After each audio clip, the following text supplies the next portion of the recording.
Deep in the swamps of Landundy, there lived two crocodiles named Andrew and Scazar. All they ever did in the dull swamp home was sit there in the murky water looking bored with nothing to do. They just had nothing exciting in all their lives. All they ever got to do was eat swamp gunge soup for dinner and play endless dull games of swamp ball. Now, all they ever did was sit, looking bored. It's no fun being a crocodile. One day, Andrew noticed something in the distance. It was the town. "Come on, Scazar," he said, "let's get a job there and escape the boring old mess." "But what about if there are any predators around here?" asked Scazar. "Don't worry, I'm sure they can accept new jobs there," laughed Andrew. "Oh, then maybe I guess I'll like my new job," said the always nervous Scazar. "You'll love it once you go around human beings," laughed Andrew. "We don't bite around humans." "Oh well, just in case they call pest control." So they crawled out of the murky brown water and marched 2 by 2 into the town. At first, all the people in the town didn't notice, because they were too busy going about their daily lives. Andrew and Scazar wanted to find a job, and fast. They saw 2 signs in the distance: "Wanted.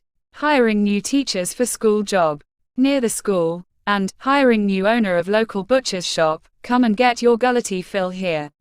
"I'll take a job at the butcher's," said Andrew. "I'll take a job at the school," said Scazar. In a few moments, Andrew got a job at the butcher's. He did a good job selling meat to the customers who came in, but he couldn't take his eyes off the sausage strings that were hanging off the hook. He couldn't resist, so he grabbed the sausages and chewed on them, loving the taste of raw meat. Raw meat was better than human meat, because it didn't taste bitter.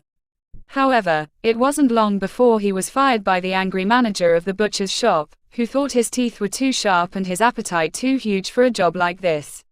Meanwhile, Scazar got a job at the school as a teacher. The children were amazed to see a crocodile in a professor's hat teaching science and maths and social studies. When he was asking a question, however, he showed rows and rows of sharp white teeth. The children thought his teeth were too sharp and scary, and ran out of the classroom screaming. The head of the school had to fire him too, because his looks were too frightening for all the pupils. When Andrew and Scazar met up in the village square, everyone was screaming and running for their lives, back into their houses or someplace bizarre in the street. "See, this is what I'm talking about," said Scazar, "no one loves us. I guess we'll have to go back to our boring old lives in our boring old swamp, with no way home or whatever." "Not yet. Look," called Scazar. Before them, on a table outside of a cafe, was a pack of playing cards left behind by a frightened man in a coat and a bowler hat. This gave Andrew and Scazar an idea. Soon, they were back in their swamp playing a game of Snap on the deck. "Snap. I win," called Andrew, putting his card down in front of Scazar's.